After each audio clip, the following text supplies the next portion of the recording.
MP study YouTube channel पर आपका स्वागत है। मैं दीपक कुमार। अगर आप इस चैनल पर नए तो चैनल को सब्सक्राइब कर लीजिए, बेल आइकन को प्रेस कर लीजिए।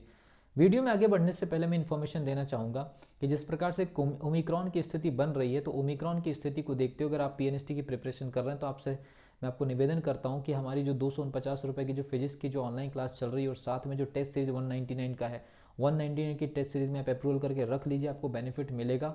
और साथ में 249 की फिजिक्स वाली क्लास को आप ज्वाइन कर लीजिए, आपको बहुत बेनिफिट मिलने वाला है। अगर ऑफलाइन क्लासेस में अगर किसी प्रकार की प्रॉब्लम आई तो आपके पास में कुछ ना कुछ ऑप्शंस होने चाहिए। और दोनों ही मतलब फिजिक्स की क्लास तो चल ही रही है और टेस्ट सीरीज़ के लिए अप्रूवल लेकर रख लीजिए। जल्द ही टाइम टेबल जारी करके टेस्ट भी स्टार्ट कर दिया जाएगा, जिसकी जानकारी आपको डिस्क्रिप्शन बॉक्स में टेलीग्राम के लिंक और व्हाट्सअप के नंबर के आधार पर दी जा चुकी है। डिस्क्रिप्शन बॉक्स में आप चेकआउट कर लीजिए, ठीक है।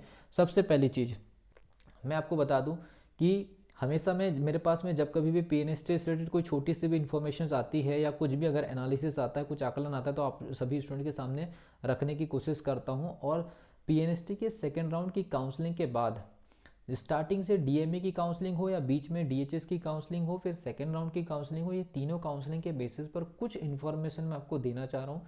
जितने भी अगर आप पीएनएसटी एस्पिरेंट है तो इसको आप गौर से देखिए और समझिए कि क्या मैटर है। आपको कुछ एक्स्ट्रा चीज़ें करने की ज़रूरत है। मैंने बहुत सारे स्टूडेंट जो रिजेक्ट हुए उनकी मार्कशीट भी कंपेयर की और जो सिलेक्ट हुए उनमें भी मैंने काफ़ी सारा कंपैरिजन किया है। तो कुछ चीज़ें निकल कर के आ रही है और वो क्या चीज़ है आपको वो जैसे कि पता है कि फिजिक्स, केमिस्ट्री, बॉटनी, जूलॉजी और इंग्लिश आपके पास में 5 सब्जेक्ट होते हैं। आपको कुछ चीज़ें चेंजेस करनी पड़ेंगी। जिस प्रकार से मार्कशीट मैंने ऑब्जर्व की है तो कुछ चीज़ें आपको पढ़ाई में चेंजेस करनी पड़ेंगी। और वो क्या क्या चीज़ें हैं?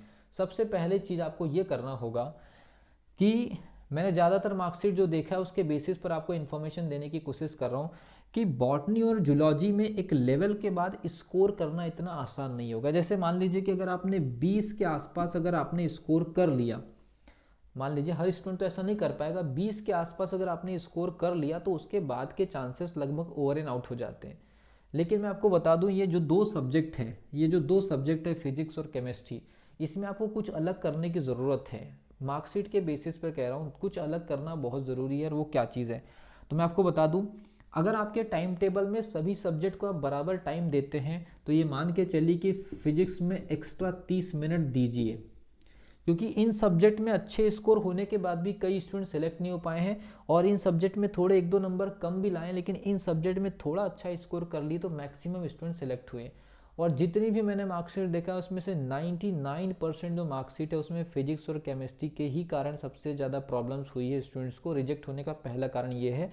और 30 मिनट एक्स्ट्रा आप फिजिक्स को इसलिए दीजिए कि उसमें आप फॉर्मूला याद करिए और अपनी न्यूमेरिकल हैबिट को बदलिए। अगर आपने फॉर्मूले को याद नहीं किया और न्यूमेरिकल हैबिट को अगर आपने नहीं सुधारा, या फॉर्मूले को याद करके जल्दी न्यूमेरिकल सॉल्व करने की हैबिट अगर आपने नहीं करी, तो आपको सीधे सीधे 7 से 8 नंबर का नुकसान इस अकेले विषय से होगा।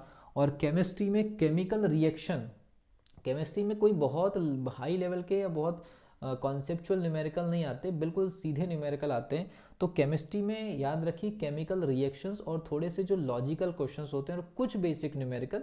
अगर आपकी न्यूमेरिकल की प्रैक्टिस अगर फिजिक्स में हो गई तो केमिस्ट्री में दिक्कत नहीं जाएगी, अगर आपके कॉन्सेप्ट अगर क्लियर हैं।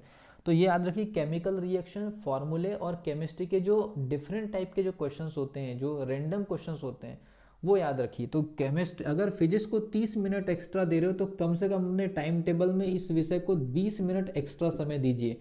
और इस 20 मिनट में ऐसी चीज़ों को प्रिपेयर करिए जो रैंडमली कभी भी कुछ भी पूछी जा रही है। तो ऐसे 20-20 मिनट भी अगर आप पर डे केमिस्ट्री को अलग से देते हैं और उन 20 मिनट में आप ऐसे छोटे छोटे टॉपिक्स को कवर करते हैं तो आपको फिर 5 नंबर का ज़्यादा बेनिफिट होगा केमिस्ट्री में, और फिजिक्स में आपको लगभग 7 से 8 नंबर का बेनिफिट होगा। तो आप फिर इजीली यहाँ 16, 17, 18, 20 के आसपास इन दोनों सब्जेक्ट में अगर आप मान लीजिए कवर करते हैं तो ये मान के चलिए कि पीएनएसटी के अगली बार एग्जामिनेशन में आप अपने स्कोर में बेहतर सुधार कर पाएंगे।